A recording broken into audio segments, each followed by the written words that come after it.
आपके जो नंबर आता है वो तो नंबर पक्के ही हो जाएंगे। जो आता है वो कंप्लीट कर लो, उसके बाद में जो टाइम बचेगा तब उसको भी कंप्लीट कर लेना है। वो छूट जाएगा, उसमें आप फेल हो जाओगे। तो उस विषय से शुरू करो जो विषय आपको सबसे आसान लगता है। जय हिंद दोस्तों, आज इस वीडियो में हम बात करने वाले हैं कि अगर आप कक्षा 10 में हैं और कक्षा 12 में हैं और बोर्ड एग्जाम 2027 में देने वाले हैं, तो आज इस वीडियो में ऐसी कुछ हम बातों पर बात करेंगे जिससे आप बोर्ड एग्जाम में 95%, 97%, 98% मार्क्स ला सकते हैं। तो आइए शुरू करते हैं, कौन सी हैं बोर्ड इंपॉर्टेंट बातें। देखो, सबसे इम्पॉर्टेंट बात क्या है कि किस विषय से शुरुआत करनी चाहिए। देखो क्या होता है, बहुत से स्टूडेंट क्या करते हैं, सिलेबस तो शुरू करते हैं पढ़ना, जैसे आप लोग शुरू करने वाले हो, लेकिन क्या करते हैं, उन्हें ये नहीं पता होता कि हम किस विषय से शुरू करें। जैसे कि अगर आप कक्षा 10 में हो तो गणित से शुरू करें, इंग्लिश से शुरू करें, हिंदी से शुरू करें, किससे शुरू करें। देखो दोस्तों, आप उस विषय से शुरू करो जो विषय आपको सबसे आसान लगता हो। जैसे अगर आपको इंग्लिश आसान लगती है तो आप इंग्लिश से पढ़ना शुरू करो। अगर आपको हिंदी आसान लगती है तो आप हिंदी से पढ़ना शुरू करो। देखो, इससे फ़ायदा क्या होगा, अगर आप सबसे पहली बात तो ये फ़ायदा होगा कि आप शुरुआत में पढ़ना शुरू करोगे तो शुरुआत में क्या होता है, पढ़ाई में मन ज़्यादा फोकस नहीं हो पाता, ज़्यादा इच्छा नहीं होती पढ़ने की। तो आप अगर आसान से शुरू करोगे, जो आपको पढ़ने में अच्छा लगता है उससे शुरू करोगे तो आपका मन लगा रहेगा। ठीक है, तो इससे बड़ी बात ये हो गई। दूसरी बात क्या होगी, शुरुआत में आपको बोरिंग नहीं लगेगा। आप 4 घंटे 5 घंटे आसानी से पढ़ सकते हो, क्योंकि जो आसान सब्जेक्ट है उसमें आपको मन लगता है तो आसानी से पढ़ सकते हो। तीसरा फ़ायदा ये होगा, क्या होगा, आप जो सब्जेक्ट पढ़ते हो, देखो जो आप अगर आप मान लीजिए आपको गणित कठिन लगती है और शुरुआत में आप गणित से पढ़ने लग जाए तो अब पता नहीं गणित आपको कितने दिन बाद समझ में आएगी, कब उसके आप क्वेश्चन लगाओगे, कब सीख पाओगे, इस टाइम में बहुत ज़्यादा टाइम बीत जाएगा। ठीक है, और नंबर कितने मिलेंगे, अगर आप हाई स्कूल में हो तो 100 नंबर की गणित होती है, अगर आप क्या है, अगर आप इंटर में हो तो कितने नंबर, तो भी 100 नंबर की होती है। तो क्या है, अगर आप हाई स्कूल में हो तो 100 नंबर की है, इंटर में हो तो भी 100 नंबर की है। और क्या है, अगर आप हिंदी आपको आसान लगती है तो अगर आप हिंदी पढ़ते हो तो भी आपको 100 ही नंबर मिलते हैं, नंबर तो बराबर मिलते हैं। तो पहले आप अपने जो सब्जेक्ट आपको आसान लगते हैं तो आप पहले उनको कंप्लीट कर लो, क्योंकि गणित मान लीजिए आपको गणित टफ लगती है, ऐसा नहीं मान के चलता हूँ ना। अगर आपको गणित टफ लगती है तो अगर आप गणित में ज़्यादा मेहनत करते हो, कंप्लीट नहीं कर पाए टाइम तक, तो आपको ये 100 नंबर थे इनमें भी पूरे नहीं मिलेंगे, और जो आपको आता था तो गणित के चक्कर में वो भी आप नहीं पढ़ पाए, इसका मतलब आपको उधर भी टाइम आपका चला गया। तो सबसे पहले हमेशा आप उस सब्जेक्ट से शुरू करो जो आपको आसान लगता है। ठीक है, इससे फ़ायदा रखा, आपका मन लगा रहेगा, आप शुरुआत में ज़्यादा मेहनत कर पाओगे क्योंकि आसान सब्जेक्ट होगा। और क्या है, आपके जो नंबर आता है वो तो नंबर पक्के ही हो जाएंगे। बहुत बच्चे क्या करते हैं, जो आता था, जो आसान लगता था, जो अच्छा लगता था पढ़ने में, उसको छोड़कर जो टफ लगता था उस पर मेहनत करते रहे और आखिर में क्या हुआ, जिसमें मेहनत करते रहे उसमें मान लीजिए आप 10 नंबर ज़्यादा भी पा गए, लेकिन जो आता था वो तो सब छूट गया।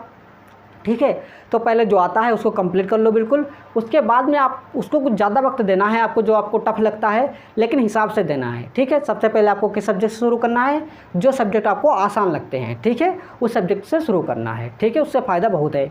ठीक है, क्या फ़ायदा है, एक साथ कितने विषय पढ़ना चाहिए। क्या है, बहुत सारे स्टूडेंट सोचते हैं कि मान लीजिए हमने इंग्लिश से शुरू कर दी, इंग्लिश हमें आसान लगती थी तो हम क्या केवल इंग्लिश ही पढ़ें पूरे महीने, 2 महीने 3 महीने पहले इंग्लिश ख़त्म करें, उसके बाद दूसरा सब्जेक्ट शुरू करें।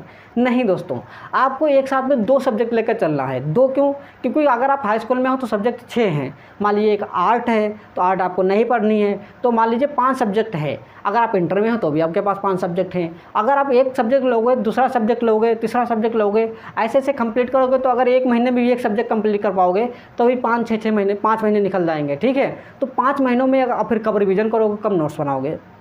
पहली बात तो 1 महीने में एक सब्जेक्ट कंप्लीट करना बहुत बड़ी बात है। ठीक है, तो एक साथ आपको 2 सब्जेक्ट लेकर चलना है। कौन कौन से, सबसे पहले आपको शुरुआत में वही सब्जेक्ट लेकर चलना है जो आपको आसान लगते हैं, क्योंकि आसानी से आपको क्या क्या जो फ़ायदे हैं वो बता चुका हूँ मैं। ठीक है, सबसे पहले जो आसान लगते हैं वो सब्जेक्ट लेकर आपको चलने हैं। जब वो 2 सब्जेक्ट कंप्लीट हो जाएंगे उसके बाद आपको उससे ज़्यादा तो थोड़े टफ लगते हैं, पहले जो सबसे आसान थे वो, फिर उससे थोड़े ज़्यादा जो टफ लगते थे आपको उन 2 सब्जेक्ट को पकड़ना है, कंप्लीट कर देना है।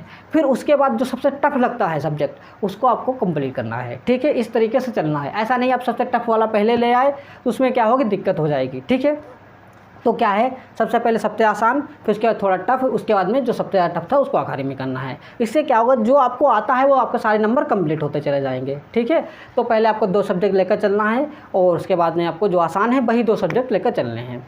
फिर क्या है, कितने घंटे रोज़ पढ़ना चाहिए, आपको कितने घंटे रोज़ पढ़ना चाहिए। पर डे आपको 2 घंटे शाम में पढ़ना चाहिए, 2 घंटे शाम में सुबह में पढ़ना चाहिए। क्योंकि पहले आपको 4 ही घंटे पढ़ना चाहिए, उसके बाद में 10 से 15-20 दिन बाद आप क्या करो 4 से 5 घंटे कर दो। क्यों? क्योंकि शुरुआत में अगर आप 5 घंटे कर दोगे, 6 घंटे कर दोगे तो क्या होगा, आपकी बॉडी शुरुआत में उसी नहीं होती है, वैसा आप फेस नहीं कर सकते हो, ठीक है। तो आप शुरुआत में क्या होगी, आपकी पढ़ाई छूट जाएगी। सबसे अच्छी बात यही है कि आप शुरुआत में 4 से 5 ही घंटे तरफ लेके चलो, ठीक है। उसके बाद अपने घंटे बढ़ा देना, क्योंकि बढ़ाना तो आप ही के हाथ में है। और शुरुआत में 4 घंटे लेकर चलोगे, 2 घंटे शाम में, 2 घंटे सुबह में। शाम में जो आसान सब्जेक्ट आपने चुना है, सुबह में जो आसान सब्जेक्ट आपने चुना है, ठीक है, उसको कंप्लीट करना है। और क्या बात है, बात यह है कि साथ में नोट्स बनाते चलना है। अगर आप नोट्स नहीं बनाओगे तो फिर दिक्कत हो जाएगी आपको, ठीक है। साथ में नोट्स बनाते जाना है, ठीक है। उससे सबसे बड़ी बात, संडे को क्या करना है, संडे को जितना एक हफ्ता में पढ़ा है पीछे, वो सारा आपको रिवीजन कर लेना है। क्योंकि कितना भी पढ़ लो, सारा सब्जेक्ट आप जब कंप्लीट कर डालोगे, उसके बाद रिवीजन करने जाओगे तो 0/0 हो जाएगा, कुछ भी आपको याद नहीं रहेगा। हर हफ्ते क्या करना है, पिछला जितना पढ़ा है सब कुछ रिवीजन करना है, ठीक है। इस तरीके से आपको अपना सारा सिलेबस कंप्लीट करना है। उसके बाद में क्या है, सबसे ज़रूरी बात, सभी विषयों को बराबर सम्मान देना है। देखो, आपको किसी एक विषय पर ज़्यादा ध्यान नहीं देना है। मैं फिर से कहता हूँ, आपको हर विषय के बराबर नंबर मिलते हैं, इसीलिए जो ज़रूरी है, जो आसान है, जो आपको आता है, जिसमें आपकी पहले पकड़ है, आप उसको पहले कंप्लीट कर लो। मैं ये नहीं कहता जो आपको टफ है वो छूट जाएगा, उसमें आप फेल हो जाओगे, लेकिन अभी वक्त है ना, तो पहले आप जो आता है वो कंप्लीट कर लो, उसके बाद में जो टाइम बचेगा तब उसको भी कंप्लीट कर लेना, ठीक है। इस तरीके से पढ़ो। आई होप आप लोगों को सब कुछ समझ में आया है। तो लाइक करो, शेयर करो। अगली वीडियो हम बनाने वाले हैं कि आप हिंदी का सिलेबस कैसे कंप्लीट करो, आप गणित का सिलेबस कैसे कंप्लीट करो, मात्र कुछ ही दिनों में, ठीक है। अगर आपको चाहिए तो कमेंट सेक्शन में ज़रूर बताना। जय हिंद।